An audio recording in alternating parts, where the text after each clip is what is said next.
2 নম্বর প্রশ্ন। আসসালামু আলাইকুম শেখ। ওয়ালাইকুম আসসালাম রহমতুল্লাহ। আমার একটি প্রশ্ন, ফজরের সলাতে, ফরজ সলাতে যদি 1 রাকাত সলাত ছুটে যায় তাহলে সূরা জোরে পড়ব না আস্তে করে পড়ব? যেই সলাত যেইভাবে ফরজ হচ্ছে ওইভাবে পড়বেন। কায়দা বোঝা গেছে? কি কায়দা কানুন বললাম?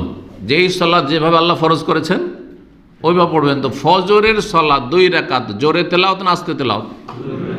একা পড়লেও জোরে তেলাওয়াত, আর ইমাম হয়ে পড়লেও কি জোরে তেলাওয়াত। শুধু মুক্তদি আস্তে আস্তে পড়বে। কিন্তু আপনি যেহেতু 1 রাকাত পেয়েছেন ইমামের সাথে, বাকি 1 রাকাত পাননি, এখন তো আপনি আলাদা হয়ে গেলেন, তখন জোরে পড়াই সুন্নাত। কিন্তু মনে রাখবেন যে জোরে পড়া রাতের সালাতগুলিতে জোরে তেলাওয়াত সুন্নাত, কোনো ওয়াজিব নয়।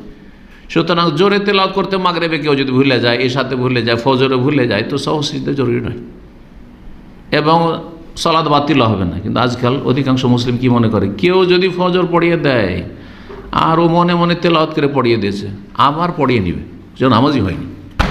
অজ্ঞতা না? সুন্নাত কাজ। রফে দেন ছুটে গেলে নামাজ হবে না? আবার পড়াইতে হবে? আমি জোরে বলতে ভুলে গেছে, ও বলেননি, তা আবার পড়াইতে হবে? ওই রকমই জিনিস জোরে তেলাওয়াত, ঠিক, জি, হালকা বিষয় কিন্তু ঠিক।